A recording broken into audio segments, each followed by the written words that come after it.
Halloween. Forever.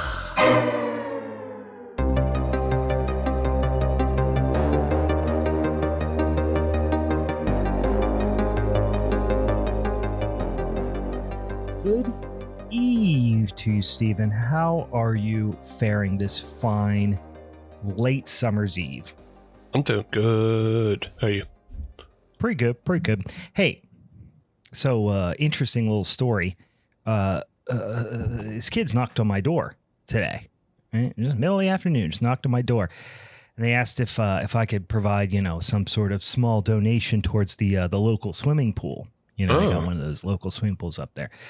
And I love supporting the community. You know me, right? Mm-hmm. So I gave him a glass of water. Hey, welcome, boys and ghouls, to a slippery when wet minisode of Halloween is Forever. I'm Brian. I'm Steve.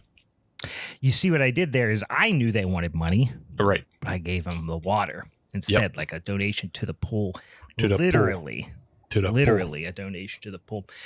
We're going to talk about swimming pools today. We're going to talk about all manner of nasty shit happening in and around swimming pools today. But of course, before we do that, we got a whole bunch of shit we got to do at the top of this show. Steven, do you have one of those old-fashioned sipping beers that you might be enjoying? Yep. We're coming towards the end of the summer, and I'm finishing up kind of my summer drinks that are in the fridge. Mm-hmm. And so I got myself some summer rocket juice. Yeah. It's by the Victory Brewing Company. Sure. Beautiful Downingtown, Pennsylvania. Yeah. Runs on solar. Wonderful. Wonderful. But 9.5%. Berry Monkey. Fruited sour triple. Okay. I've had some let me hold on to my judgment. What is the berry? Do they specify? They do specify it. We talked about it. I think it's on the Patreon episode where you talked about you had a berry cider that they did not specify the berry. So it's just all the berries and it tastes like ass. It's just medicine. Yeah. Yeah. This is specifically raspberries. Okay. All right. I can deal with that. Yeah. I love a golden monkey. I love some of the variants they do. Not a big fan of the sour monkeys. So this isn't a sour monkey. This is the triple just with raspberry. Well, no, it is supposed to be the sour. Okay, with raspberry. That was my question. So how does that fare? Because that could go real yucky real quick as far as I'm concerned. But how's it tasting for you? I think I'm in the same boat that I don't like just the plain sour, but the fruit adds enough to it that it just feels like a rocket fuel framboise. So okay, fair enough. Yeah, I remember that sour monkey when they had it in the variety pack. I was just like, yeah, it's really aggressively sour, and it was just not a particularly well balanced beer as far as I'm concerned. And I'm a Victory fan, I am. Yeah. In any case, I just finished off a beer.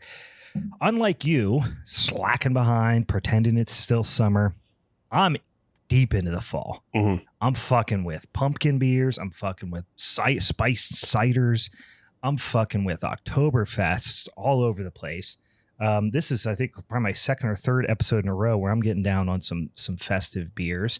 I just finished a Helles, but I'm drinking for the show Hofbrauhaus, but not that Hofbrauhaus that we're familiar with, right? Or more familiar with. This is the other Hofbrauhaus. This is Hofbrauhaus. And this is their fest beer. And it's a little over 6%. Ooh, nice peppery, malty. Let me give it a little sip. Oh yeah. That's what you want. That's what you want out of a fest beer. Big foam cap. All over the mustache.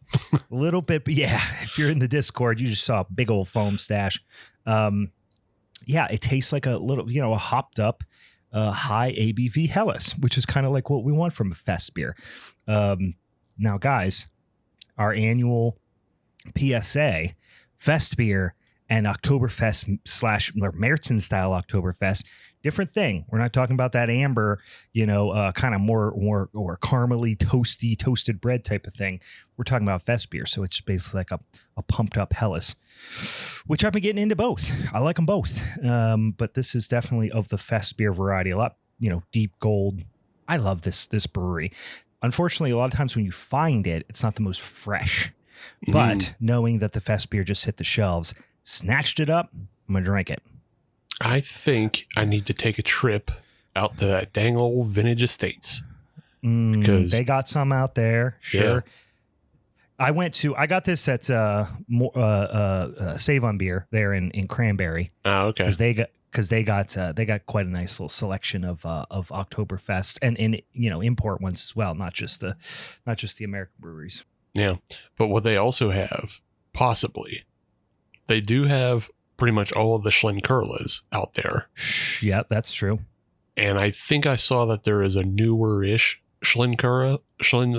whatever. There's a new one of those, and it is it's a blend of their Helles and their Marzen. Oh, okay, that sounds fun. I would fuck with that. I would certainly fuck with that. I'm gonna check on that, see if that's my new fall beer. All right, you keep me posted because I'll make the trip as well.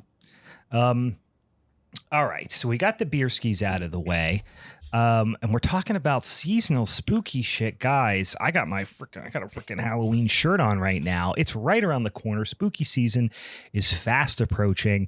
So for those of you who are new to the show, we always get some new listeners this time of year. First of all, where you been? You railroading rat fucks. We deliver some spicy, sticky, sweet content on the internet every damn Monday. You should follow us on the social medias. Follow us over on your podcatcher app of choice. And if you want to send us a suggestion for a movie or something spooky to watch as we approach the spooky season and beyond, you can choose an email as well. We have one of them email addresses. It's halloweenisforeverpod@gmail.com. And you should probably get on over there because we're going to be, we already did actually vote on our showdown topic for September. We'll do the Wheel-O-Ween for October. And then after that, we'll be back to voting again. You might be saying, wait, I'm new to the podcast, Bri. What are you voting on? Well, close your fucking mouth for 1 second and I'll tell you, noob. Here's what it is. Every Monday, like I said, we put out some new content, but the first Monday of every month, that sweet, sweet first Monday, we do what's called a showdown episode. All right. That showdown episode, here's how it goes. We take 3 topics. We have a big spinny ass wheel. It's got a bajillion of them. We spin it 3 times. We get 3 topics. They could be something like a particular performer. It could be maybe a horror trope. It could be a subgenre, whatever. We take 3 of them off that wheel. Put them out on the social medias for our social media friends and listeners. They vote. And then once we have a topic, me, Steve, and our guest, or occasionally our collective Patreon crew, they will pick a movie associated with that topic. And then on that showdown episode, we'll have a goddamn old-fashioned barn burner. Someone's going to get, Frog Splash with the D'Lo Brown steel chest plate. Someone's going to get a fucking Bulldog DDT.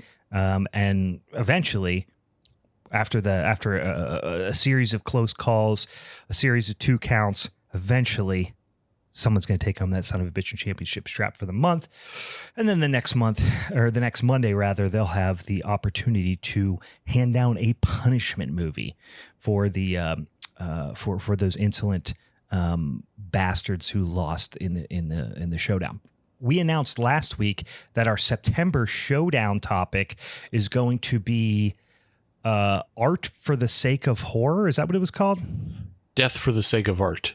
Death for the sake of art. Yeah, sure. Something like that. What it is we're talking about art horror, right? Whether it's maybe it's a movie about an artist. Maybe it's a movie about a particular, art medium or something like that. We are going to, Steve, announce this week on the social medias what our picks are going to be, right? Because we're going to give the patrons over on Patreon a few more days to figure out their collective pick, right? Is that accurate? Yeah. By the time this episode comes out, we'll have picked it, and then Tuesday we'll announce it, and then everybody will have the week to watch all the movies, and then they'll be ready for next Monday, which I believe is just September the 1st. Yeah, so it's just like rarely does the first of the Monday also be the first of the month, but yeah, it's all that on September, and then you're ready for Death for the Sake of Art Showdown. And then we're going to get ready for spooky season for sure. Yeah. And we got 5 Mondays, I believe, in September. So we got an extra Minisode in September. So we're going to be looking for spooky season shit all September long. So like I said, I really, really, truly hope you send us some suggestions for things to watch, because we got a big old Wheel-O-Ween we pull down once a year. So all these different movies associated with Halloween, maybe they take place on Halloween, maybe a lot of Halloween scene and whatever. So if you have some movies, send them our way. Maybe we'll watch them for a mini-sode. Maybe we'll put them on the Wheel-O-Ween. Anyway, a couple more things before we get into our feature presentation of the night.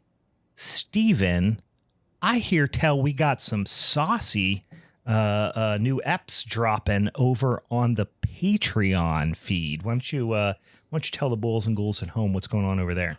Yes. As we approach the end of August, we've already recorded our Patreon episode, and it'll be going up sometime this week for all the patron listeners. But that's only for them.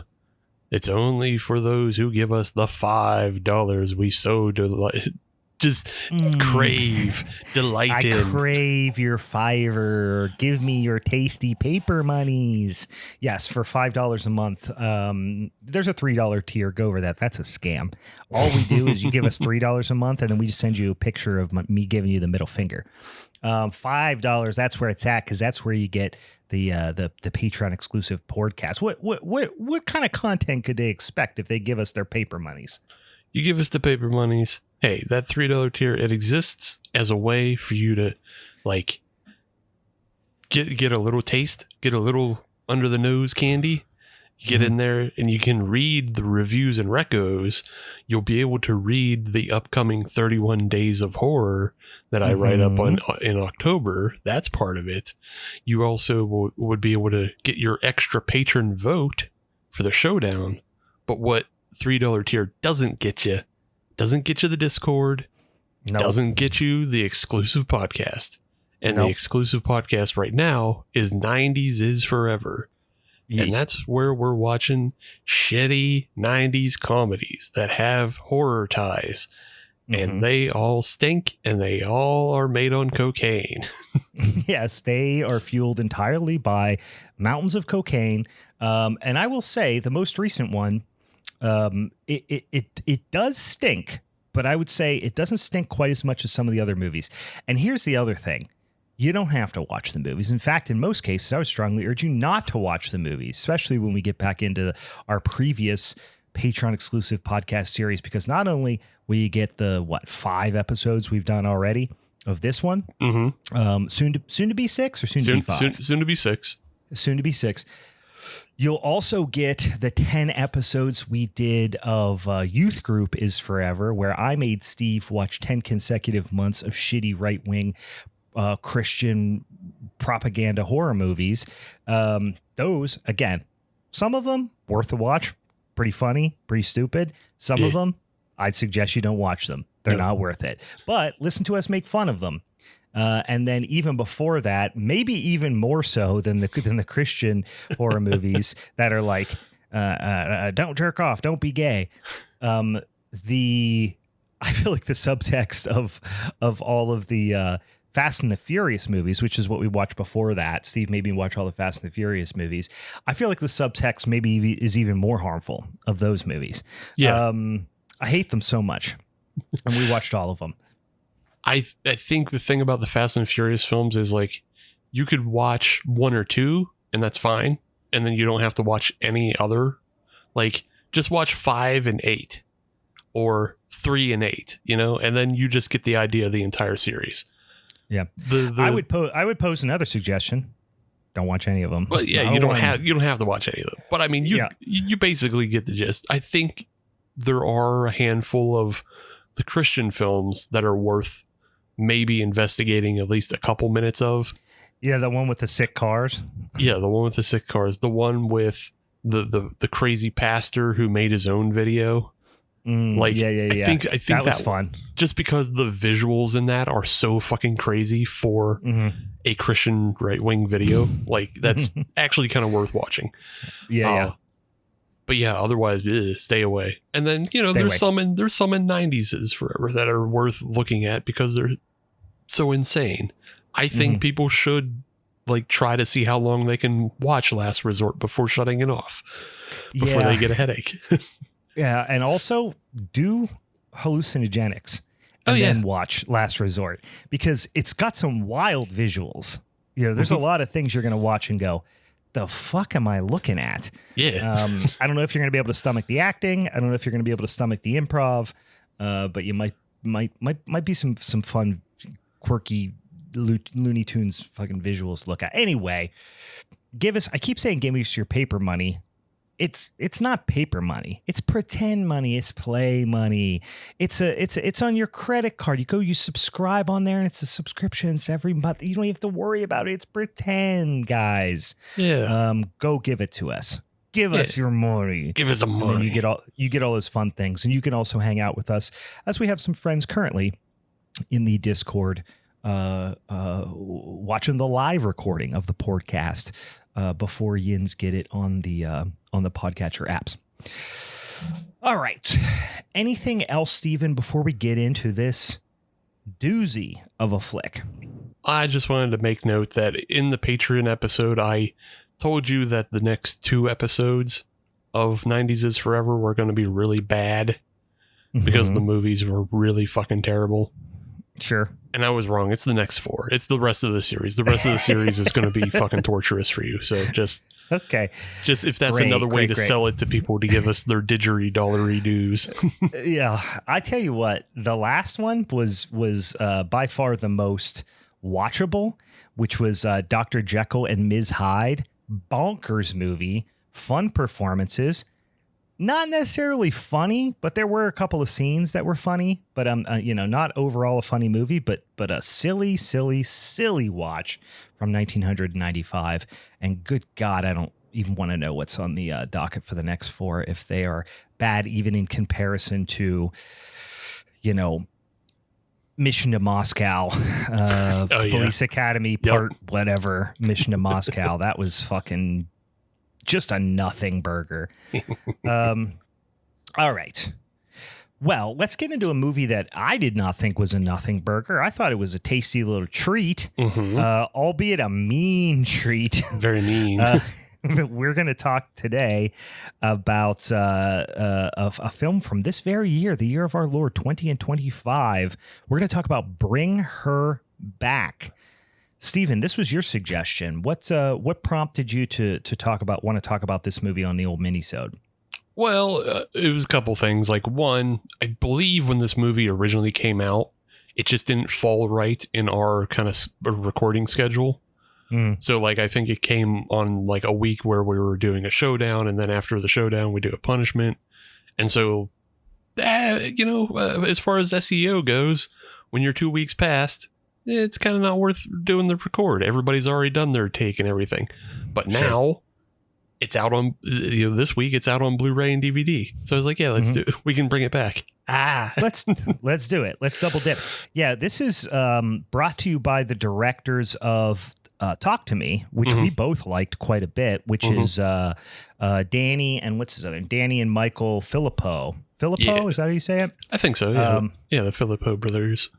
Yeah, they brothers, also known collectively online on the interwebs as Raka Raka, Australian twins, these little creepy guys are.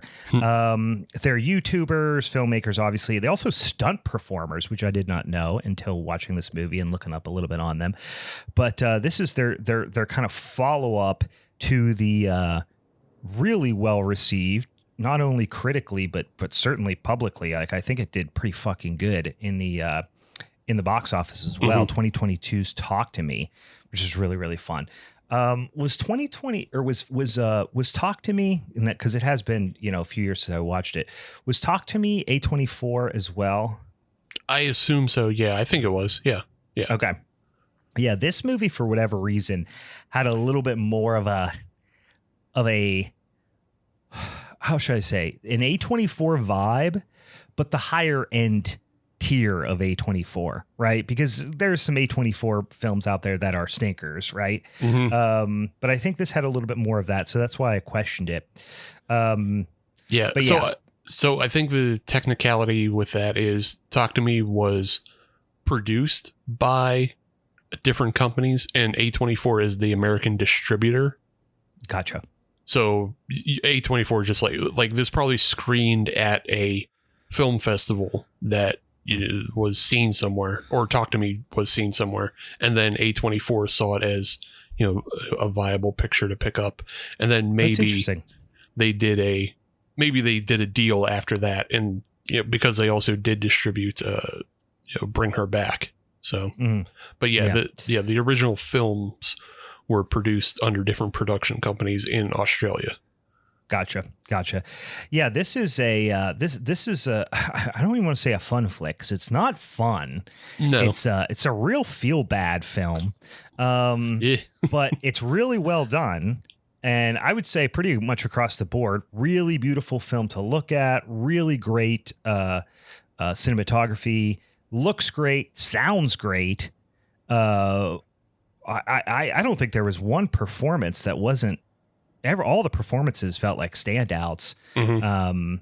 Just across the board, just quality work. But holy moly, is it at times an unpleasant movie. And Steve gave me, when we were talking about what we're going to do this week, he did give me the warning, because he knows my favorite thing in the world is not kids being in danger. That's not my favorite. You know, some people, like when you watch a horror movie and like an animal gets hurt or something, like certain people, like, really, they're not into that. Right. I get it. Yeah. I'll watch anything. Right. I'm not gonna make a big deal about anything. But the thing that I typically don't love watching is children in danger. And he warned me, and boy, howdy, there's a lot of children in danger in this movie. I didn't know how to like fully warn you. I just said, I was like, the entire film is about children in danger. Like it's the entire film. Truly is. It really and truly is. But it did not feel. It's not cheap. I was going to say it didn't feel exploitative, but there were some instances where it did. But in an effective way. And I'm not by any stretch of the imagination like faulting the movie for it. It's super effective, and it is about kids and adults dealing with trauma and with loss and with grief, and also the failures of the public welfare system for children and the foster care system. Now, this is a Australian film, so it takes place in Australia. But I think a lot of the themes would hold true, you know, in almost any country. But yeah, great performers. First of all, I'll say the biggest standout for me, Sally Hawkins. No surprise. She played Elisa, I guess it was. She was the lead in The Shape of Water, right? So Best Picture winner. She was also, some of you might remember her from the massive disappointment that was the Timothée Chalamet Wonka movie. She was also in that, but she's good in everything. She was also in the movie that everyone says is one of the greatest films of all time, and I cannot believe them and will not watch it because I don't want to face that reality if it's true, which is Paddington 2. Everyone always talks about how amazing Paddington 2 is, and I'm like, I'm never going to find out. I'm going to take your word for it. She was in that as well. I guess we're both in that same boat. It's like, I've never seen the appeal of Paddington. For me, Paddington lives in the same realm as Babar. It didn't hook me as a kid, and I'm not interested as an adult. Babar, Caillou, like, listen, I'm just not into it. I'm not into it. But yeah, so no surprise, she's got quite a pedigree. I know she's a great performer, and here's how I can characterize to you how great her performance is in this movie. You fucking hate her. Hate her in this movie. You hate her and you want bad things to happen to her, and that is the testament of a great a great villain. And I'm not spoiling anything by saying she's a villain, because you pretty much get it in the first like 10 minutes of the movie. I mean, there's only like 5 people in the whole fucking film, so somebody's got to be the villain. This might be one of the best villains of the year. Yeah, because they they succeed. This movie succeeds. Yeah. This movie succeeds where all of those dumbass superhero movies try to make a villain with a morally gray or ambiguous rationale. Sure. And they try to like get you to half see their point of view of the world. Mm-hmm. This character of Laura, I think we fully understand why she's doing the thing she's doing. Yes. But it doesn't make it any less horrific and evil what she is doing. Yeah. She's a very Annie Wilkes type of character, a little bit, like from Misery, reminiscent of that. Very different personality, all those sorts of things, but like it does remind you a little bit of that type of character. Yeah, she is fan-freaking-tastic. Billy Barrett as Andy, I thought he was fantastic. And then the other leads, Sora Wong as Piper, she was great. Mm-hmm. And Jonah Wren Phillips as Oliver. What a fucking heavy performance for a kid. Holy shit. Yeah. That's wild. Yeah, that's the wildest bit. I don't know. Like I'm sure like they have to have all kinds of like, passes with the parents and everything to, do the stuff that they did with him. But like, yeah, it's just a disgusting and gross. And then making him understand what his role is also got to be a lot. But I don't know. Yeah. Maybe he's just a really good kid actor.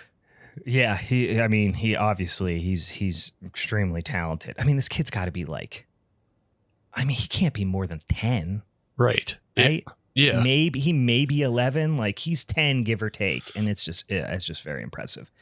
Anyway, fantastic performances. I mean, that's kind of what delivers things, but we'll talk about some of the other elements too. But let's set it up. And I will say this is a new movie. So I always, want to provide the warning that we're going to spoil the shit out of this movie, as we always do, because we're operating under the assumption you've seen it already and we want to discuss it. That's your only spoiler warning. So we're going to spoil the hell out of it starting right about fucking now. So we should call out Andy and Piper are brother and sister. Okay. They don't look alike. Piper is clearly of like Asian descent. Andy is not. We learn later that they are step siblings. Andy's dad married Piper's mom and they became step siblings. We learn that later. It feels fairly apparent from the beginning, but we do learn that for sure later. The mother, I don't know. Do we ever learn what happened to the mom? Do they mention it at some point? I'm pretty sure they do mention that she died. She's early. Out of the picture, and I think she's dead. And that's just the assumption because I could have missed what when they called that out. But they live with the dad. Piper is roughly the same age as the actor we were just talking about. So I would say Piper is 10 to 12 years old, roughly. And Andy is 17, about to be 18. They have this instance where they come in on their dad. He's not responding. He's in the shower. They knock on the door. He doesn't respond. He's clearly ill. We learn later that he had cancer. And they go in and he's laying dead on the floor. A lot of surprise, unpleasant dicks in this movie, I will say. Right off the bat, I mean, even before we get to this scene, we have a lot of flashes of some unpleasant looking ritualistic things happening. There's an older gentleman with a big old gut and his dick out, doing stuff to a kid, like to a young girl, like that looks very ritualistic and kind of, we get the nod right off the bat with these little like flashing images at the beginning that there's some sort of occult, unpleasant ritual happening right off the bat. Right? Yeah. And so we have that as a kind of a backdrop to everything we're seeing afterwards, I should say. Yeah, it's like it's a very strong cold open of just like you're seeing this found footage ritual from Russia, and like they call it this because it has Russian characters on, like Russian text on the screen. Yeah, and it just like it completely throws you for a loop because you're thrown right into it. It's found footage. You're seeing like a ritual with a naked man, and then there's like 3 women in different states. And one is being hung in the background. Oh, yeah. We see that a couple times. And it's very effectively done. It is disturbing. Yeah. Yeah. And then there's, like another woman who's just like faces like contorted and, eyes are bulging. And it's just like disgusting. Like, but you have no idea what the hell you're looking at. It's just zero context. Yeah. You're just looking at it. And of course it's in Russian. So you probably don't know what they're saying. Mm-hmm. And it's just like, okay, that was horrific. And then they're like, okay, now here's on to Australia with these, brother, sister. Yeah. Yeah. My 9-year-old has been doing taking Russian for like a year now, and is like getting to the point where she's like probably borderline conversational in Russian. And I desperately wanted to bring her in and say, can you understand anything they're saying? But obviously my 9-year-old, do not show this to your 9-year-old. You gotta like make her look at the wall and then translate what's being said. Yeah. And then, Child Protective Services at my door the next day. Anyway, so we go in after knowing that. So we are already kind of on the tips of our toes here, and they find the dad dead in the shower, laying on the floor outside the shower. Unpleasant scene. He's kind of got like some, I don't know, barf or something on his face, dick out. Andy finds him. I should say at this point that Piper is visually impaired. She is, I think the way they describe it is she's like mostly blind. She's legally blind. She can just see like shapes and light basically. Mm-hmm. And I don't know the intensity of the impairment of the performer, but the performer who plays Piper is also visually impaired. So she is like, what's happening? And Andy's kind of frozen, doesn't know what to say. And Piper finds him on the ground. There's these like flashback scenes of like Piper giving him to like mouth to mouth. It's very distressing because he's got barf on his face. It's a very distressing flashback that they show later on. Anyway, the dad's dead. It's kind of like the beginning of A Christmas Carol. Like Marley was dead to begin with. So dad's dead. So they are immediately thrust into the foster system. And the thought is Andy is 3 months away from turning 18. He is going to apply to be Piper's legal guardian upon his 18th birthday. That's their plan. That's both of their plan. They're on board with this.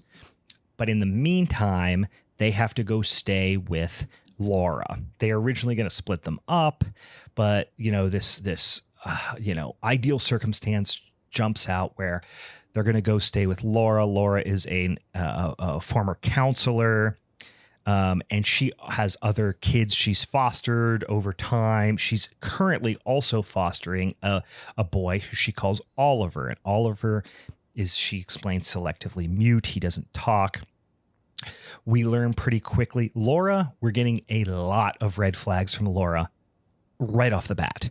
When they show up to her house, her music's blasting. She's like doesn't come to let them in the door. She's like very conscious of like wanting to take pictures and do all this. She seems very scattered, very erratic. and a lot of other red flags happen very quickly thereafter. We also learn pretty quickly that Laura's daughter, who was also blind, not a coincidence, died, accidentally drowned in the back in the pool in the backyard. They have an in-ground pool in the backyard that is empty, is drained, and she drowned back there. And Laura is behavior really, really erratic. She's obviously very, I would say, trying to butter up Piper. Yeah. Right? Trying to like, Piper, you're the best. You're amazing. Like, you remind me so much of Kathy, my dead daughter. I almost said ex-daughter. My ex-daughter. My ex-daughter. My dead daughter. Andy, you're okay. Hey, your room's down the hall in like a storage closet. And like, also, I know you have a history of being a problematic kid. We don't learn until later what his problems were, but we know he has a bit of a complex because his dad, mom and dad very much took to Piper, and he was kind of like the black sheep, and he was the problem child, and yada, yada. Yeah. And also he was just abused. Like, well, we learned that pretty soon after. Yeah. That the dad severely physically abused him. And would just like beat the shit out of him and like literally knock him unconscious. But like Piper was the golden child. We come to learn later that what had happened was when he was like 8 or something, he hit Piper. Mm-hmm. So he was quite a young kid, right? Right. And he didn't even understand why he was doing that. Obviously he was being abused, but then that kind of became a black mark on his record is that he had done that. So yeah, right off the bat, you can just imagine like the kind of cycle that created where if his dad is abusive and then he went on to hit Piper because he was being abused, and then that became a black mark, and then his parents were more like shunning and neglectful of him because of that. And it just fed into itself repeatedly for, however long it did. Yeah. And I should say we're kind of seeing the story from Andy's perspective. So we're learning these things kind of along with everybody else, despite the fact that we're kind of seeing things from Andy's perspective. Mm-hmm. He's a teenage boy with, he's not able to do teenage boy stuff. He does have like friends that he texts and stuff, but he's really looking out for his stepsister. Right. So he is unfortunately not able to live a normal life of a teenage boy, which, so you're feeling for him immediately. Right. Laura has this like, she's really overstepping bounds immediately. She like grabs Andy's phone when he's not paying attention. He obviously gets very startled because that's like a pretty wacky thing to do within like 15 minutes of meeting somebody. And he like runs up and grabs it from her like, no, that's my phone. And then she kind of plays this like victim, like, oh, you were like, she was scared of him kind of thing, even though she was obviously the aggressor there. And then she reads his text and sees that he texted his friend and said Oliver's a fucking weirdo. But also in his defense, Oliver is a fucking weirdo. Like, right. So there's also this thing where Andy's always protecting Piper by kind of explaining things through I guess through like rose tinted glasses when he's explaining them back. Cause Piper will say like, what's happening? What's he like or whatever. And he'll explain it, but he'll also explain it in a nicer way. She hates that because she's a, preteen, probably. She might, I don't know. I would guess she's like 11 or 12 and she doesn't want people babying her, but he's looking out for her. So there's that little bit of conflict there. At the same time though, they do have like a code system. Yes. So there's a lot of trust there. Yeah. For when, she wants him to tell the truth or that he is telling the full honest truth. He tags it with grapefruit. or she says grapefruit and gets him to tell the full truth. Because I think she's, we see this very early scene where, Piper's trying to make friends with these three kind of mean girls. Oh, yeah. And they're mean to her, but, Andy kind of comes in and interjects himself, and then, the girls run off, and, he takes Piper the other direction. And he just explains to Piper, like, oh, yeah, no, they were nice girls and everything. And, but they dress like shit, But the reality is, we see from Andy's perspective, like, they're doing mocking faces, making fun of her disability and everything. And so he spares her from that. Yeah. And she seems fine to be spared from that kind of stuff. But then there's other times where she doesn't want to be spared from the truth. Right. Yeah. Great point. So it's kind of like, that's like her take the filter off type of thing is grapefruit. So they're at their dad's funeral, and obviously very sad, very stressful, everything. They're getting ready to wrap it up, and Laura's like, oh, you have to go say goodbye to your father. And he was like, oh, I did. And she was like, and she outs him in front of Piper, saying, like, you never actually looked at him. And at one point, Piper was like, what's he look like? And he's like, he's good. And she was like, grapefruit. And he was like, no, he looks good. But then she outs him and saying that he never actually looked at her. He was like looking away the whole time because he couldn't bring himself to see him like that, see his father like that. Laura kind of pressures him into, she's very manipulative of him right off the bat. She pressures him into going up to the casket, not only looking at him, but then is very insistent that he kisses his dead dad. And then he does on the forehead. And then she's like, no, you got to kiss him on the lips. Like it's a custom. And he's like, no, it's not a fucking custom, and like, she's just really pressuring him to do this. And like, as a viewer, like I said, you can tell like how great of her performance this is, because you just want to save him from her.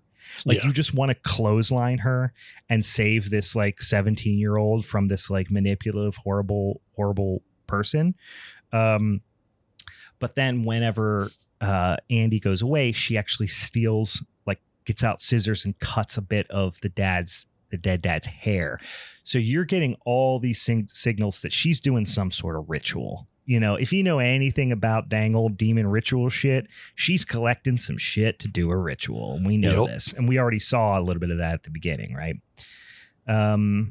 He also, she does this whole thing about how like guilts him into saying goodbye to the corpse because maybe the soul lives in the corpse for an amount of time after. It's like really fucked up. And he eventually does share with Laura that the dad was abusive. And that's why, maybe Andy resented Piper or whatever when they were younger. And then Laura. So they're on their way home. This is a weird scene. And I actually thought it was going to be way worse than it was. Like, this was a very dread-inducing scene for me because I thought worse things were going to happen. But they're on their way home from the funeral, and obviously they're very depressed. And Laura's like, it's a celebration of life, blah, blah, blah, blah. And they're just not having it. She's like, well, what do you guys do for fun? And Andy says, get hammered. And she's like, all right, well, let's get hammered then. So they go back to her house and just start like ripping shots of whiskey. Now, Andy's 17. So like, it's very likely somebody who's 17 might have, experimented with drinking. But she's also letting Piper drink. And Piper's like 12. You know what I mean? Yeah. That's not to say kids who are 12 haven't experimented with alcohol. But like, she's like a 80-pound 12-year-old, and she's like doing shots of whiskey. Like, it's not obviously very irresponsible, and a lot of tension. But then they kind of are bonding because they're letting loose and they're singing songs and they're singing their dad's favorite song. So it kind of comes across as being like more cathartic, which is fine. Piper falls asleep, and then finally Laura starts pulling stuff out of Andy. About what happened. Andy is asking questions to Laura, and she says something about like, hey, I would give anything to just hear her call me mom one more time or something like that. So there's a little bit of a bonding scenario that happens. They wake up. Andy has assumedly pissed his pants. I think this might have already happened once before that. Right? Yeah, this has already happened once before. So yeah. Andy wakes up in his room and he's like, is covered in drool and then covered in piss. Mm-hmm. And it's just kind of a weird cut in, and you don't know why you're being shown that, but you can make inferences of like some sort of anxiety disorder or something to do with the trauma, whatever. Yeah. After this scene, we see that Laura goes into her bathroom, pisses into not even the bathroom, like it's just a den. She puts a towel down. She puts a towel down and squats over a pitcher and pisses into the pitcher and then just dumps it all over his pants. Mm-hmm. And we learn that Laura has been sedating Andy and making him think he's pissing his pants on top of like all the other little red flags she's done. Like, this is started even before they got in the house because Laura didn't want him in the house to even begin with. And so now we get the feeling that she is like actively trying to push him out in some way. Yeah. And keep Piper to herself. And this is the interesting thing about this movie is it telegraphs its big, not big punch, but it telegraphs what the final thing is going to be. Right? Because first of all, the movie's called Bring Her Back. Mm-hmm. We have this woman whose daughter died. We have this other girl who she's being super affectionate and manipulative towards, who she keeps talking about how it reminds of her daughter. So we know she is trying to do some sort of fucking ritual that involves Piper to bring her daughter back. Like, we know this, right? Anybody who's seen any horror movie before, I feel like the filmmakers want us to understand that. Yeah. Right. They're not trying to, this is not a surprise that's going to happen. We don't know exactly to what extent, what all is involved. It does go to some wacky levels, but like, I think they want us to understand that is the general end we're going towards. Yeah. I mean, they want us to understand, but at the same time, like, this movie's very show, don't tell. It doesn't spell things out for you. So like, I think for you and I, when we watch this film, we know what's going to happen. Like, we know it's a ritual to bring, the daughter back. Maybe younger audiences, because, these directors are 20 years younger than us or some shit. Probably, so like they're catering to an even younger audience.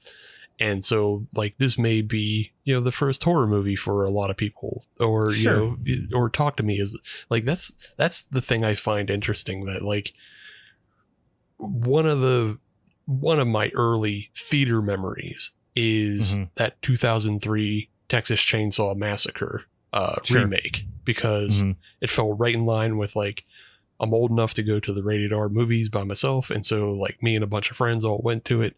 And that was like one of our formative, rated R horror movie experiences.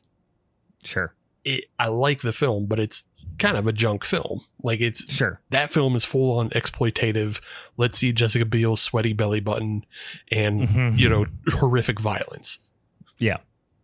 The new generation is getting Talk to Me and Bring Her Back as like their formative films to go and watch. And so like they're watching these terrible fucking trauma inducing.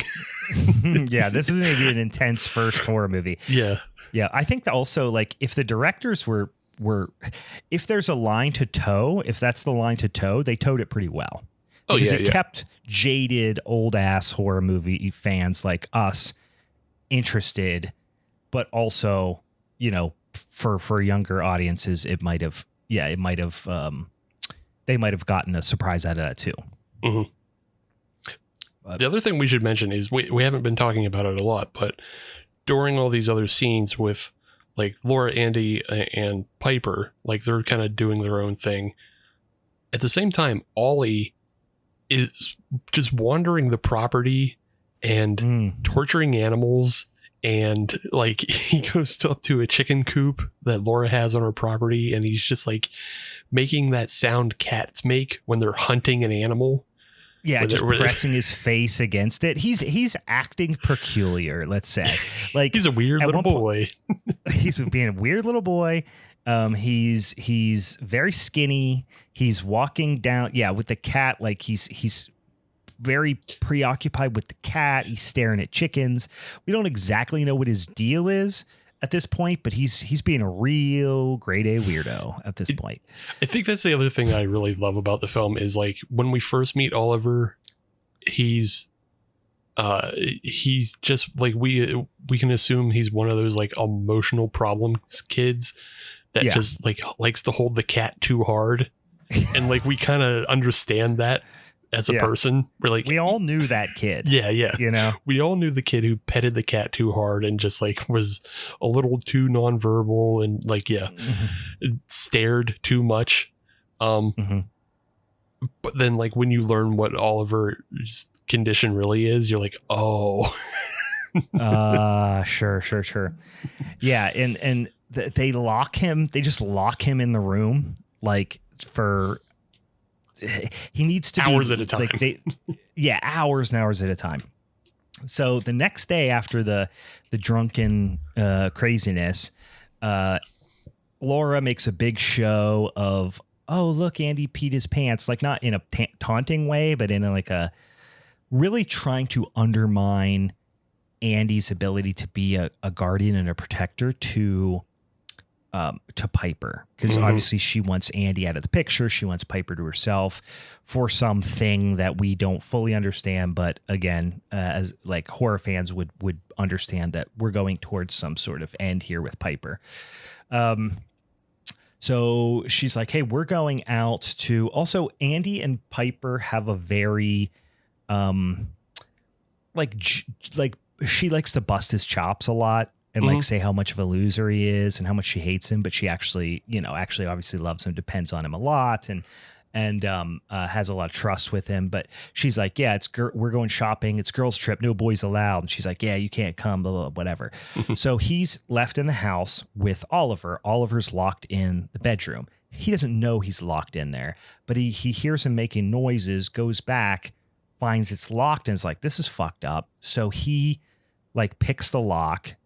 Not picks a lock, just it's one of those ones where you could literally just get like a knife, butter knife, and slide it open.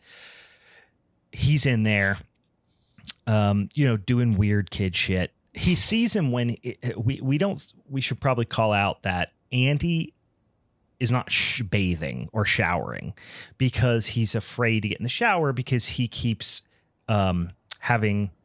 I mean, you could take it as he's envisioning it or he's having full on like hallucinations of his dead dad in the shower. Right. Yeah. So he's not vibing with the shower situation. So he's getting a little ripe.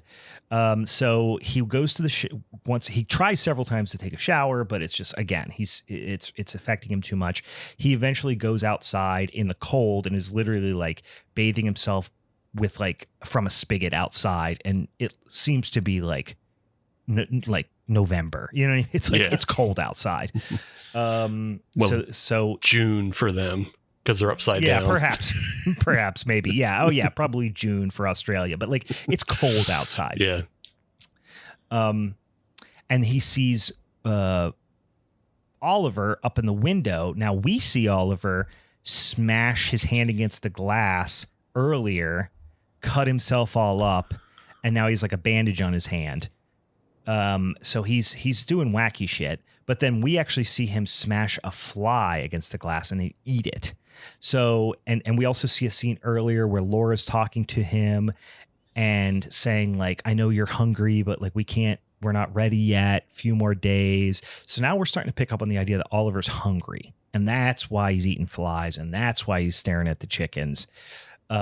So Oliver's being starved intentionally, probably due to some sort of fucking satanic ritual shit, demon ritual, whatever that's going to happen.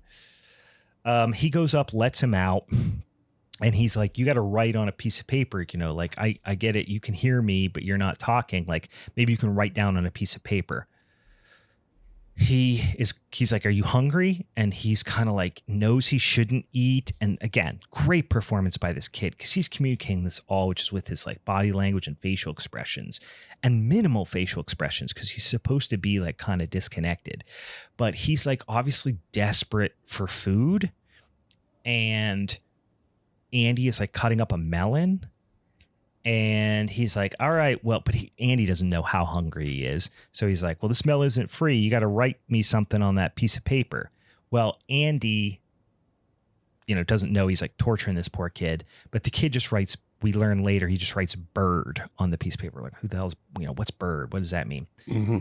Anyway, he hands them a piece of melon on the knife. The kid grabs the knife, which he's like, just take the melon, kid. But he's like, okay, whatever.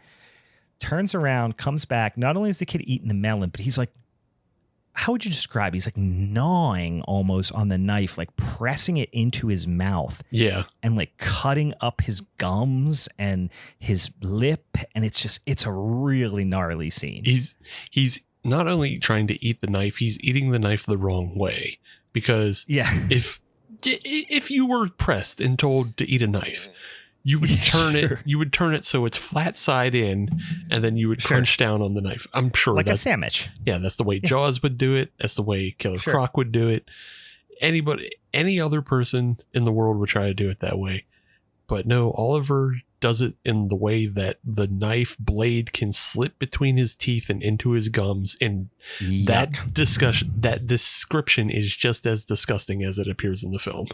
Yes, it is. It's a rough scene. Gnawing on the knife. Of course, Andy turns and sees this and is like, what the fucking fuck is happening? Starts panicking, grabbing the knife out of his hand. The kid's face is all jacked up at this point. Grabs him. We should mention, as you guys can tell, I didn't take my normal notes on this because I watched it on the treadmill, so I'm backtracking here. But we had multiple scenes of there is some sort of white, not some sort of, a literal white circle painted around the entire perimeter of the property. Mm-hmm. The house, the swimming pool encompasses part of the yard, the woods that the house is alongside. So let's say it's something in the realm of like a 75-foot diameter circle, maybe 100-foot in diameter circle. It's not huge. It's not a big property. Maybe it might be a little bit bigger. Let's say it's 200 feet, right? But it's not a big area, but it's a circle, and we see it multiple times. No one's really going outside of this circle. So he's like, oh shit, we got to go to the hospital. Obviously, you was eating that knife, kid.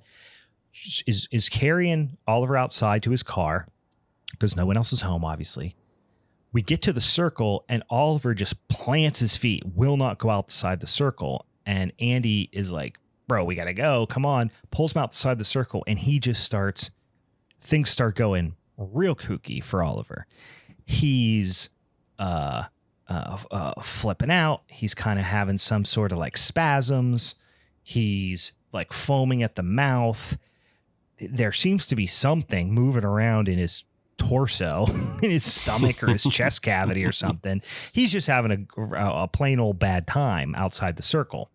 Just as Andy's like has no idea what to do, here comes Laura and Piper back from their little shopping trip. Piper's like, what's happening? Laura's screaming at him. What did you do to him? What did you do to him? Why is he outside? Why is he outside? Takes him inside, locks him in the door. They go inside. Of course, everything looks very bad for Andy. Bloody knife, injured child. Yeah. Obviously his past. Things are not looking good for old Andy.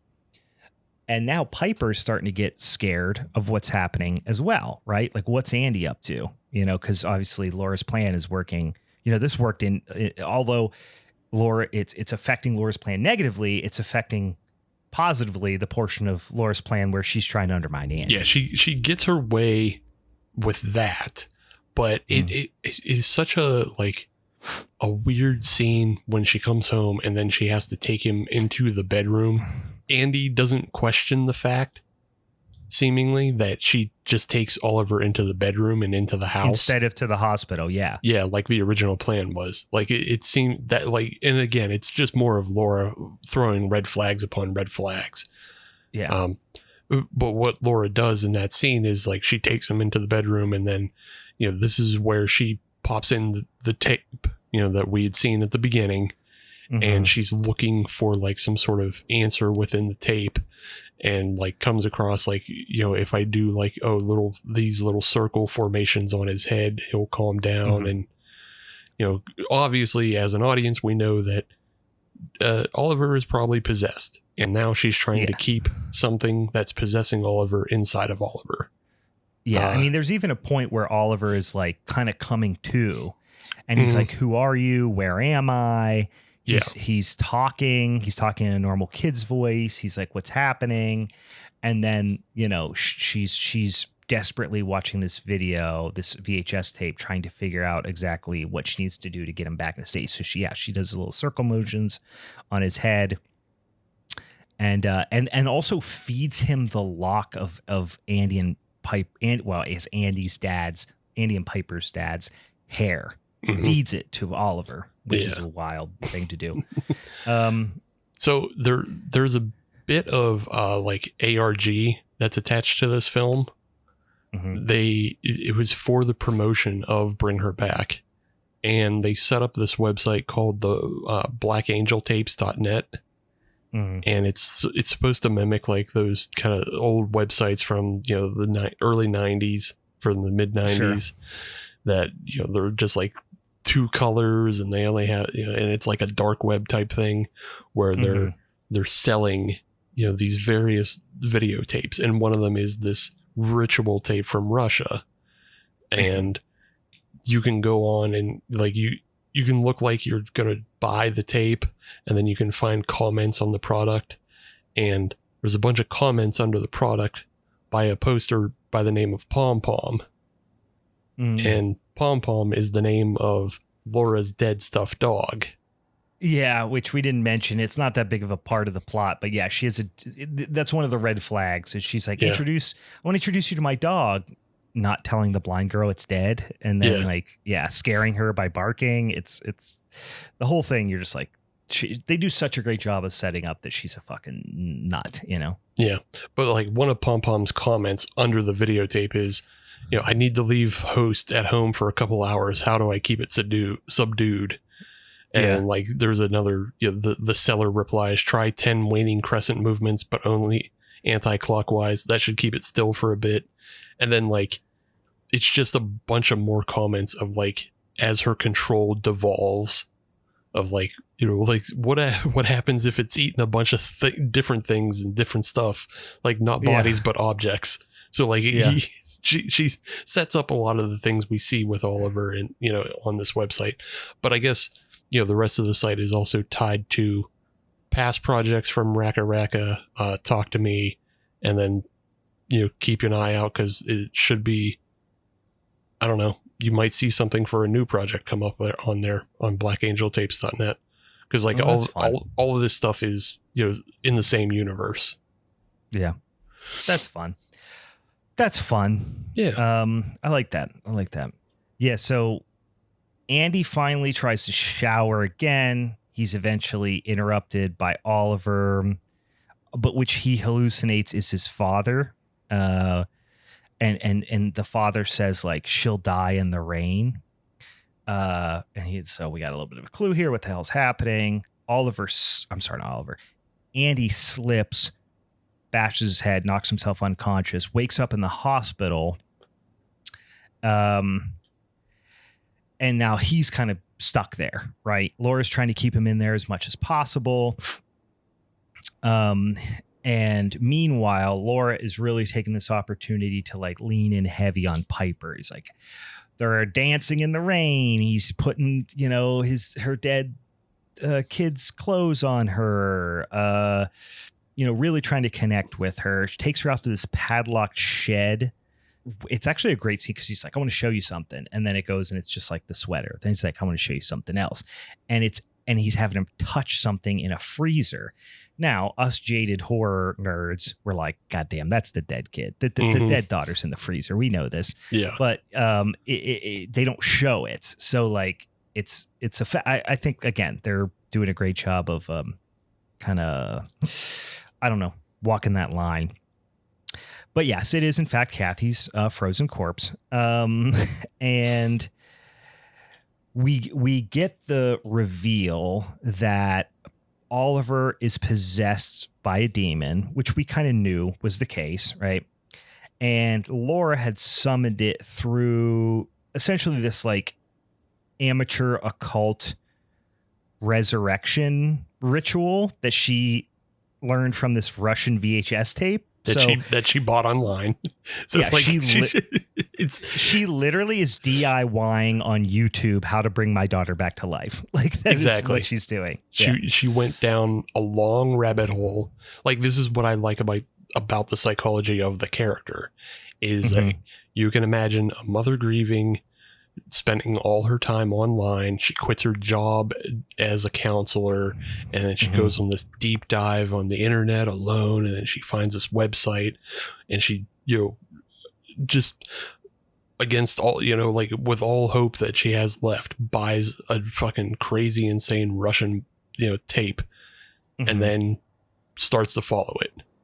Yeah, and is like surprised that it is working. Something's happening, right? So now she's all aboard, right? So like you said, it's very show don't tell. So, but what we're learning as we're watching, it's kind of unclear.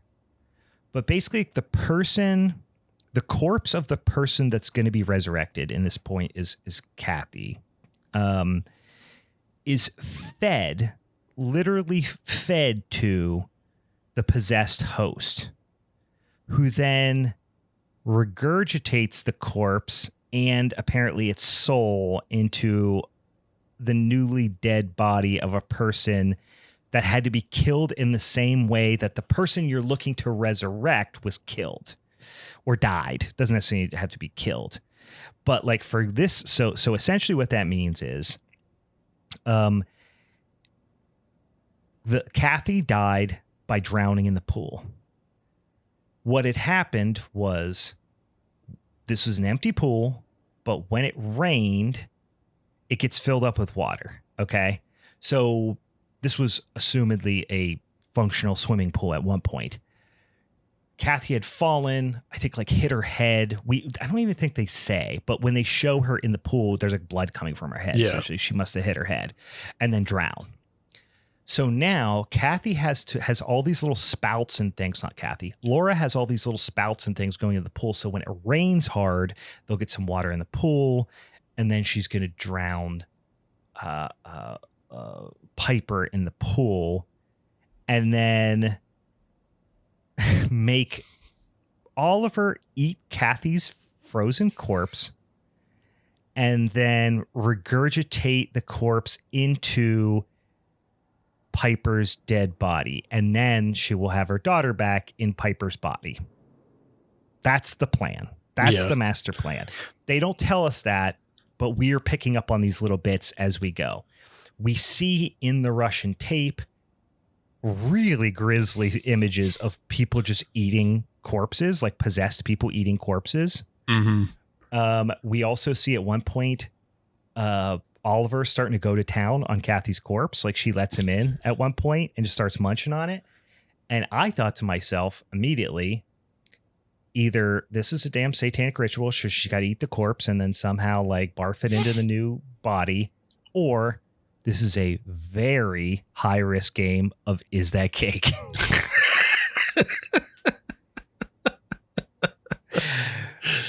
Because they're munching corpses. Yeah. It's not just like a little like a Night of the Living Dead holding a little piece gnawing on it. They're like nom nom nom, munch munch munch, eating corpses like you would imagine Pac-Man would eat corpses. Or you know what it reminded me of? Joey Chestnut. Have you ever seen like those competitive eaters, how they eat things? It's like, oh yeah, hump, they just chomp it, right? And just swallow it. That is how they're eating corpses. Yeah. It is gnarly. Yeah, it is like the one time it's just like I think it's the possessed woman, and her face is just like directly over top of the face of another person, and it's just like, yeah, they're just going at it. And you know, like you said, like it's all about the fact that like they're no longer, I mean, they're still people, but they are possessed by this demon that is driven by nothing but hunger. So it has no care for the vessel that it's in, which is why it puts the knife in its mouth the wrong way. You know, it doesn't care. It's just going to eat the knife. Yeah. I mean, at one point, I mean, his eyes are all fucked up. I mean, that's kind of the image with the eyes stuff is like what you're seeing on like the poster of the movie. But at one point, Oliver is just, he eats everything in the house. And then they have this prosthetic where he's a skinny little kid, but now all of a sudden he hasn't eaten in, assume, weeks. Now he's left alone. He's eating everything in the house. He's got this big distended stomach. Yeah. And then after he eats every single thing in the house, he just starts munching the table, literally taking bites out of the table. And like his teeth are breaking. It's also so fucking gnarly. Yeah. His teeth are splintering and the counter is splintering. And it's just like, oh God, like that. Yeah. That's so, all of the stuff with Oliver was still affecting. Like, this is the second time I watched this film. And all of his scenes are still affecting. Like when he comes waddling out with his big distended belly, to join them at the pool at the very end, and I was just like, I don't know if I remembered that, but like it hit me again. You know, I was like, do I not remember that he had like that big goofy belly, or is it just another image that's just like, he also looks like a little old man, you know, with like a pot belly. Right. It's disturbing. I mean, we jumped ahead. I do want to talk about one other scene that we jumped past. And this is like the inciting incident from like when shit really hits the fan with Laura and Andy. Is one night, when Andy comes back from the hospital, they're all there. Finally, he's back at the house. It sounds, and you get this little instance of driving home. You're just getting little bits from Laura, where basically Laura's trying to keep him in the hospital, and the hospital was like, "No, he's good. Get him the fuck out of here." So basically, forced him to be, sent home with her. And he's like, she's like, okay, desperate now. I need to get him out of here permanently. So what she does is she goes, and obviously Piper's blind. She had bought him this, like, it's kind of like Axe body spray or whatever, because he's stinky, because he doesn't want to shower, because he's got this fear of showers now. She sprays herself with the Axe body spray, goes into the room, very high tensions, scene, because you're like, what's she gonna do? Good God, what's she gonna do to Piper? You're very nervous. She goes in, stands over her, and then as the child is sleeping, just punches her in the face. Yeah. And it's just really disturbing. It's like not even close to the most violent thing that happens, but it's very disturbing to just punch a blind sleeping girl in the face. Yeah. It's so unsettling, because she turns away like she's having second thoughts. Like she doesn't want to do it, but she's so crazy. She's like, this is what I got to do. Yeah. And then just hits her with an MMA hammer fist right in the fucking eye, and then runs away. Yeah, freaking Fado or Emelianenko hammer fists her in the face and then runs away. Yeah. It's like, that's a baby. What's wrong with you? Crying and screaming. It's very disturbing. And then she, of course, blames it on Andy, because Andy's just sleeping, because, of course, she drugged him again, made him think he pissed himself. She's doing this. Comes downstairs. And he's like, well, and immediately he's like, oh, there he is. Did you come to apologize or whatever? And he's like, what are you talking about? He turns around, sees her eye. She's got this obviously big black eye. And she's like, he's like, who did this to you? It must have been you. And he's like, it wasn't me. He's like, well, then it must have been Oliver. And Laura's like, no, it was you. You punched her when she was little. You hit her when she was little. Now the shit's really hitting the fan. Accuses Andy, saying you're abusive, just like your dad was. Piper was like, what do you mean dad was abusive? She doesn't know any of this stuff. So really provoking Andy. Andy lashes out, obviously. And immediately Laura starts playing victim, like screaming, because remember, Piper can't see any of this. So she just thinks that Andy's attacking Laura, when really, if anything, the inverse is true. Andy leaves. He does Kyle some drywall at some point though. He does at one point punch drywall, which is like the ultimate punch, the ultimate angry bro thing to do. Andy takes off in his car, leaves. Laura ends up taking Piper to, I don't know what it's called, but I've seen it before. It's like this game where it's almost like handball a little bit, but it's like specifically something you play. Like I know like people who are visually impaired play. I don't know what it's called, but it's like a gym game. She's playing this. And meanwhile, Laura is like preparing this whole, the whole kind of ritual thing. This is when, like I said, the demon inside Oliver, shit's really getting crazy. Like he eats everything in the house. Laura comes home. He bites Laura, just takes a chunk out of her arm. Laura locks herself in a room, passes out. He just is eating the table, just eating whatever he can eat. Meanwhile, Andy goes straight to the foster office, whatever, and starts saying what happened. I really like this part because typically what happens is the predictable thing happens. They go, no, Andy, you're an asshole. You have a history of this, that, and the other, and we don't believe you. But actually, the woman at the foster office actually comes out, actually does what she's supposed to do. Also, I should mention at this point, while he's waiting to go talk to her, her name's Wendy. When he's waiting to talk to Wendy, he sees a missing child poster on the wall, and it is Oliver with when he had hair and when he wasn't all fucked up. Clearly can tell it's him, and his name's Connor Bird. Of course, he wrote Bird on the notepad earlier before, munching on that knife. So he's like, goes in, starts telling Wendy. He's very emotional. You think he's going to get kicked out, thrown in jail, whatever. But Wendy's actually like, all right, we got to go take. Now she's skeptical, but she's like, we're going to go take a look. And she explains, she's like, don't you vet these people who you send us to? Like, this woman's out of her fucking mind. And she's like, no, Laura worked here for, I don't know how long, she says 20 years or something. She was our best counselor. So now we know why she had all the trust of everybody. Is she worked there, she was a counselor, and so the cards appear to be stacked against Andy, one more time. They do go though back to Laura's house. And she knocks on the door. Meanwhile, we see Laura desperately trying to clean the whole house because she heard a voicemail that Andy left Piper saying like, I'm sorry I didn't tell you about Dad, blah, blah, blah. And then right as before he hangs up, Laura hears Wendy in the background going, we'll straighten this all out. And she's like, fuck, they're coming here. So she runs around the house cleaning everything up.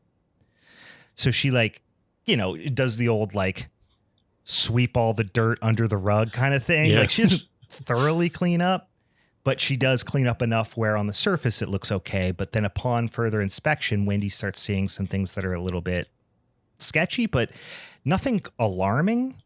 So she's almost kind of, out the door type of thing. And she notices that Laura's arm is bleeding. And then she wipes her arm on her face or something. She knows she's bleeding. And she's like, oh my God, what happened? What are you bleeding? What happened? And Laura then just breaks down and kind of lets it all spill of you can't. And at that same moment, Andy's like, you got to come out here because he finds the frozen, Kathy sickle out there. Yeah. And I think Oliver might have even been munching on her at that point. No, Oliver hadn't been munching on her, or maybe he was. Maybe that is what he walked in on. But I don't remember exactly, but yeah, they are out there, and Oliver is munching on her face. He's getting himself a little bite. And and he's like, come on. And she's like, you got to come out here and see this. And that's when Laura's like, you can't go out there. And then basically gives up the facade and starts just grabbing Wendy. Like, I need to bring her back. I need to do this. And Wendy's like, hui. And then finally she breaks free of Laura, and Wendy and Andy go out to the like, I don't know, it's like a little greenhouse shed type of thing. They find Oliver, Kathy, nums. They're like, we got to get the fuck up out of here. They go out to get in the car, and just then, in her desperation, Laura gets in her SUV, plows into Andy and Wendy. And Wendy gets the brunt of it. I mean, she gets fucked up by this car. It's an intense scene. Yeah. Like, what a fucking great camera angle just from the... it's like a skate video camera angle. Like, I almost need that. Like, you almost expected a fisheye lens and like, you know. Yeah, it's like a lower angle from inside of Wendy's car as Laura's car pushes Wendy and Andy into Wendy's car. And so it's like you're inside the car and the glass shatters and like spins that car out. So yeah, it's like, you know, when you only have one stunt like this in the film, you know, you're not a film full of car crashes. Make it the most effective one you can. And this one really just like hammers home of like how brutal it is. Holy shit. You don't see it coming. And then even after that, Wendy's donezo, right? Yeah. Andy's laying there, not dead. And you really do. You're like, okay, he's have to overcome this.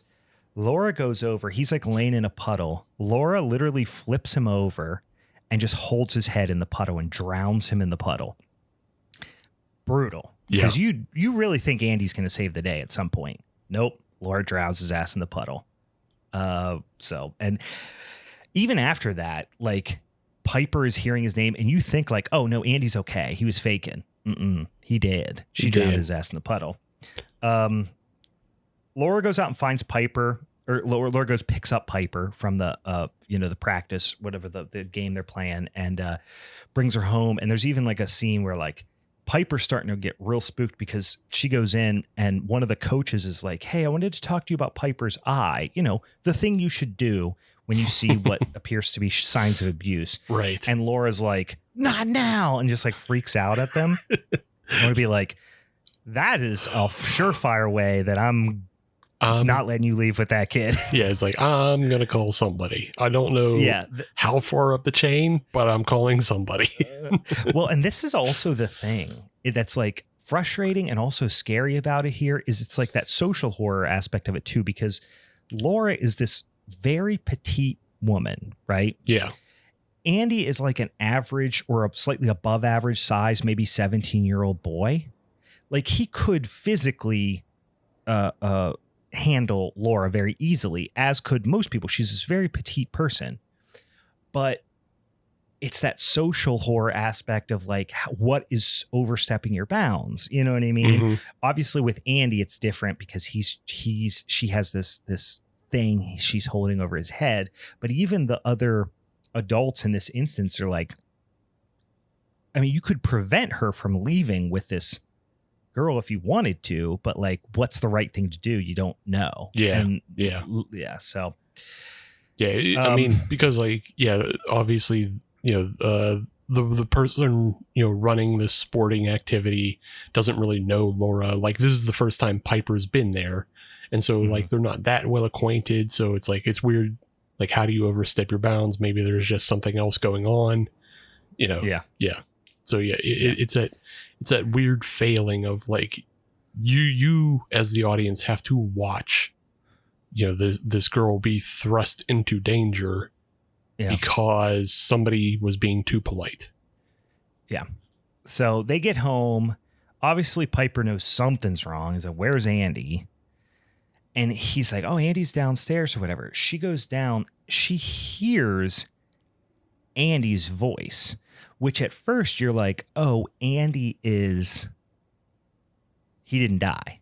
But then he's saying weird shit, whatever. And then you realize it's Oliver speaking with Andy's voice, which you assume it's because he ate some of Andy. Yeah. Probably, right? Right. Anyway, Piper is obviously picking up on the bad vibes at Laura's house. She locks herself in, in like another room, finds Andy in there, has to like touch him, like feel like, who is this? Okay. Feels his face, realizes it's Andy, is trying to like revive him. It's very sad, obviously. Laura busts in and starts just like kind of coming clean, explaining the ritual to Piper. And is basically like, hey, I'm going to go drown you in the pool, BRB. And Piper's like, no, fuck that. You know, struggles away. I don't remember. I'm remembering her just coming with the front and kicking her, but I don't know if she does. But she definitely runs away to the door, tries to get out, but then also slips, knocks herself out. Slips on, I think it was Wendy's blood. Yeah. Knocks herself out, and or maybe it was Andy's blood. I don't know. Slips on some blood. There's so much blood in the house, so there's a lot of blood on the floor. Yeah. So Laura takes Piper to the pool, and it's just downpouring. Starts trying to drown her. Oliver comes rolling out, weird little distended belly. And it's this long scene of like Laura trying to drown Piper like coming in out of consciousness, Piper fighting back, scratching her face. It's hard to watch. Eventually, she pops up just long enough to scream out, "Mom." And that like snaps Laura out of it. And this is the one part, if any, that I was like, I still don't know how I feel about it. But we could talk about it. She snaps out of it, realizes what she's doing, is like, oh my God, I'm obviously I'm crazy. I've gone too far trying to get my daughter back. Yada yada. Lets Piper go. Piper runs, gets out of the pool, runs up the stairs. Oliver goes after her. She freaking front kicks Oliver. Yeah, I think that's where I don't know. I think that's where you got the front kick from, because I just remember her going like, that was a well placed front kick for a blind girl. Just like blah, right in the chest. She gives her the big boot. She fucking blasts him right in the belly, right in his distended belly, and like it runs away, and he's throwing up just whatever he's been ingesting for the past 5 hours. Starts barfing like chunky oil or something. I don't know. But she gets to a road and like flags down a car, and they save her. Oliver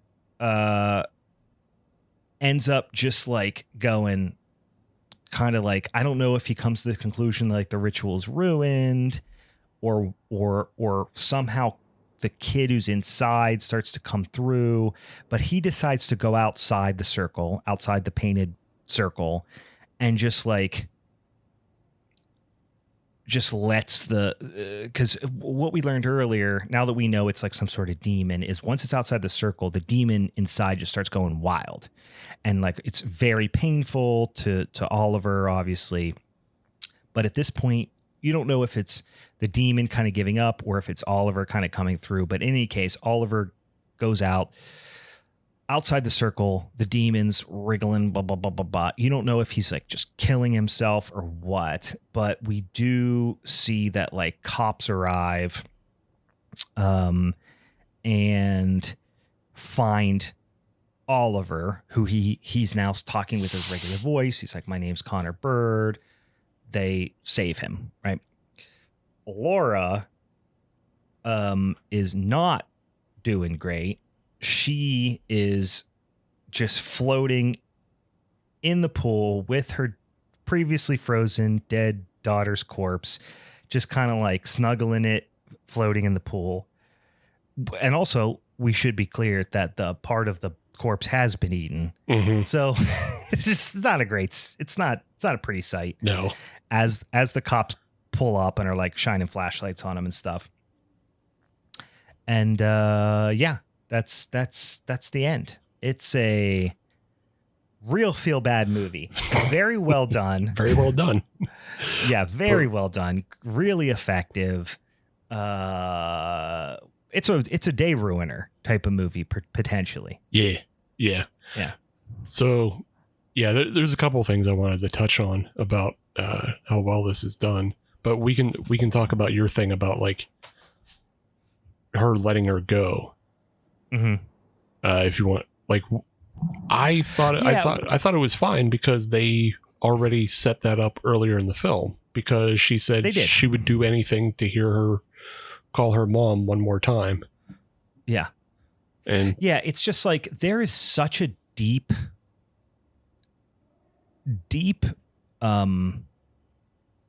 psychosis happening. Yeah. Like stress, but also grief-induced psychosis. That her being clear-headed enough to recognize that was the thing she said she would do.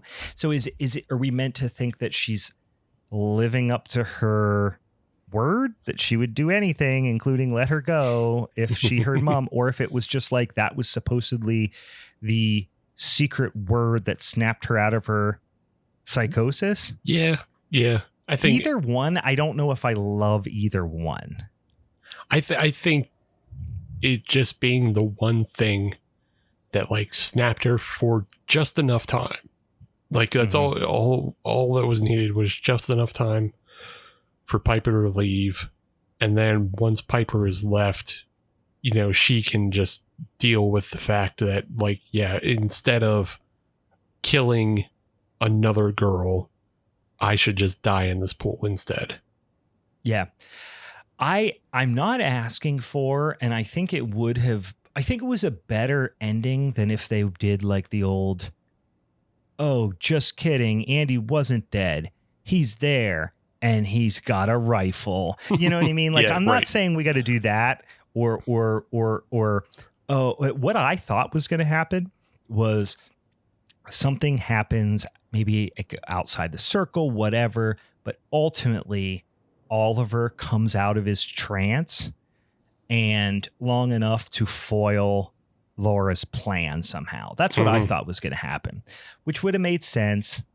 And, you know, we wouldn't have gotten the full, and maybe or maybe not, we would have gotten the catharsis of one of the abused kids getting to kill Laura. Yeah. Fine. I think this was the more, I think this was the more complex and I don't know. This was that would have been the junk food ending, right? Yeah, right. Yeah, right. And this was the more give you something to chew on. This was the more high fiber ending, right? Yeah, this is the more high fiber, like, and I would even say probably closer to more realistic. Like, sure, very rarely do like kids in abusive situations get to do the revenge of like killing their abuser. Like, it doesn't happen at all in this film. Andy's dad was an abuser, and he just died from cancer. Yeah. Well, funny, because earlier we didn't talk about the scene, and it was a quick little thing, but whenever Andy was in the hospital and Laura was basically like, you just have to stay here and rest, you have a concussion, blah blah blah, and he says she's kind of gaslighting him about his dad.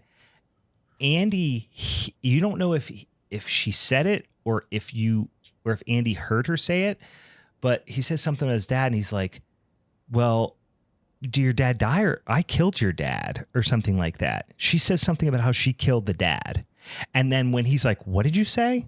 She's like, this is just a manifestation of your dad. Like, you know what I mean? So you don't know if he heard her say that or if she actually said it. So that made me wonder, like, did she actually kill the dad? Like, yeah, I don't think she actually did at all. I think it's just like, you know, her gaslighting, gaslighting Andy in a way to, like, you know, make him more insane.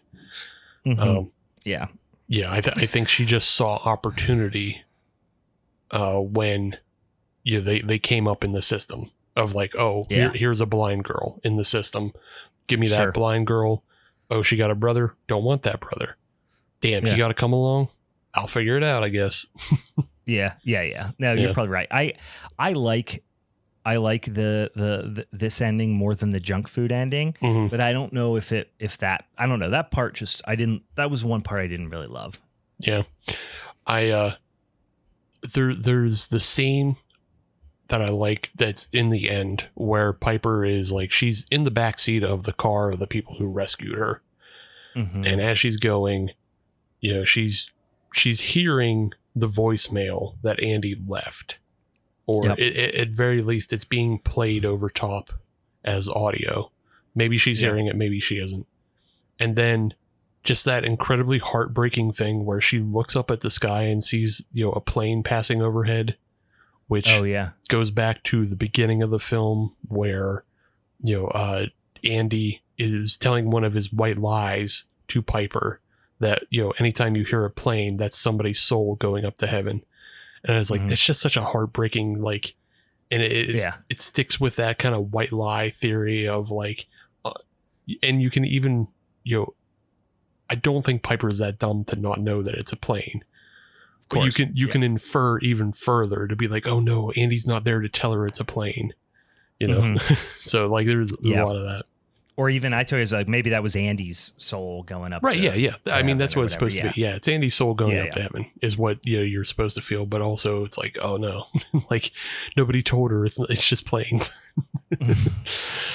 No one told her heaven isn't real. Shit. Yeah. Yeah. Also that. Yeah. The other thing I really love about this film though, is there's this overlying motif of circles. And we see it in, obviously the ritual circle that is presented at the very beginning with the found footage. And then there's the white line circle that surrounds the house to keep Oliver in. And I like it because it plays two ways. Obviously, witchcrafty people have the idea of a protective circle. Yeah. And so you make the protective circle, and that keeps everybody who's inside the circle safe. And this is very much the opposite of that, in that being inside the circle is not safe. It is essentially a symbol of cyclical living that will lead to your death. And the circle pops up a lot in other places of the film. So one of the ways is like after Laura gets bit by Oliver, she locks herself in that room and lays down.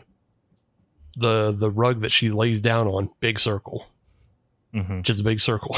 when Andy sees his dad in the shower and Andy falls down on the floor and he's looking up at the sky, Andy's dad has a big circle just behind his head. And it's framed like, very centrally. And you have, sometimes there was a rain pattern, and I don't know how they did this. It might've just been CGI, but there's a rain pattern coming down one of the windows, and the rain pattern is a circle in the window. It almost looked like it was like a hole in the window or something. I was like, is that where he put his hand through? I wasn't really sure, but yeah. And then the final shot of Kathy and her mom floating in the pool, the bottom tiling of the pool, which you hadn't seen until now, is just one big circle and they're within it. It's a triangle shaped pool, but there's a circle within that pool and they're inside that circle. So yeah, it's just it's a very fantastic visual telling of subtext that reminds you that circle, you may find circles protective, but going outside of the safety of the circle is actually better for you. Yeah. This just occurred to me that this movie is feels like an A24 version of A Dark Song. You know what I mean? You have to add family trauma and kids in danger. And kids dying and things like that in a successful A24 movie. You just have to. But otherwise, it does feel very. I mean, this is the plot of A Dark Song in a lot of ways. Sure. A woman trying to, going to extreme lengths and putting herself and others at extreme peril to bring back her dead daughter. Mm-hmm. And Dan in the chat pointed out earlier that there are also some subtle Pet Cemetery vibes to it as well. Because sure, you're bringing back dead kids, and you have a cat, and you have a cat. I'll say, yeah. Except for the cat in this movie isn't an asshole. The cat actually gets harassed more than anything. That's true. And also, no children get mushed by trucks. Nope. Which is a shame. And also, no one gets their Achilles tendon cut, which is also a shame. And also, no Maine accents, which is also a shame. I know. Yeah, I love it's Australian accents. I want a Maine accent. Yeah. Australia is the Maine of the whole world. But yeah, that was Bring Her Back from 20 and 25. Quality film. These guys, is this their only 2 feature-length films? I believe so. They have other shorts and stuff like that, but boy, they are 2 for 2. Couple of really fun and really, I don't know how else to put it, extremely modern horror movies. You know what I mean? Right. I just feel like they're like these are movies that I do believe will stand the test of time, and 40 years from now, when you and I are probably both dead, and there's 2 identical looking white guys with a podcast or whatever the 40 years from now version of a podcast is, talking about movies from a long time ago, I could see them talking about these movies. I feel like they'll stand the test of time and be thought of as great examples of 2020's horror. So I like the direction that these guys are going, for sure. Yeah, they're definitely killing it. And it is cool to see that they came from the YouTube space, really. Because I believe we talked about this when we did Talk to Me. But I've been a fan of these guys since they were doing YouTube, because they did a whole bunch of goofy shit that is just it was also really extreme too. But they did a Mortal Kombat parody, and they were doing the fatalities in that parody that were they had good, I remember you talking about special effects in that. But then their most famous video series is all of these videos starring this Ronald McDonald character that they had him do fucking jackass type stunts of going into Burger King and drop kicking people and shit like that. And then they had a stunt of him jumping off a roof, and he lands in a windshield of a car, and his fucking leg goes through the windshield. It's one of the most insane things you'll see. And it's just you guys aren't getting paid that much to do that. What the hell's wrong with you? Well, and it's so funny that now big time, big high grossing box office directors, Hollywood directors, are coming from doing jackass skits on YouTube. Yeah. And 30, 40 years ago, if you did TV, they wouldn't even let you make a movie. Right. They were no, you've been doing TV. It's ew, yuck. You don't have the chops for features. You reek of television. With your 3 cameras. Move it along. Yeah. Oh, boy. Fun stuff. All right. Anything else before we wrap up this here minisode? Nope. Their next film is going to be Talk to Me. So the sequel to Talk to Me. Number 2. And that's, Look Who's Talking to Me. Look who's talking now to me. Look Who's Talking to Me too. Hopefully they get Danny DeVito and John Travolta. What if they they used the 2 T-O, 2 T-O-O, and the number 2. And if they could add a Roman numeral 2 in there also. Yeah. So it would be Look Who's Talking to Me too, T-O-O, and then the number 2. Oh, see, I was going to say talk to the number 2. Me. Roman numeral 2, colon, T-O-O. Talk to me too. Talk to me too. Yeah, I like that. All right. Okay. Well, guys, again, remember, don't forget, check on the social medias this week so you can see what our movies we're going to be doing for the Showdown episode next week are, if you want to watch them this week. Also, don't forget, we're going to have the 31 Days of Halloween coming up here soon as well. And Steve has done that the last couple of years. I was thinking about doing that again this year as well. Yeah. I haven't done the 31 Days of Halloween for the last couple of years. Maybe I'll do that this year also. So send us those suggestions. And then tune in next week when we have our September Showdown and we talk about what do we call it again? The art thing, but I'm going to fuck up the death for the sake of art. Death for the sake of art. Yes, but of course. All right. That all said, for the Halloween is Forever crew, I'm Brian. And go get your Toxic Avenger tickets this week. Oh, yeah, that's coming out. What's the date? 29th. 29th? Yeah. Go see it. Go check it out.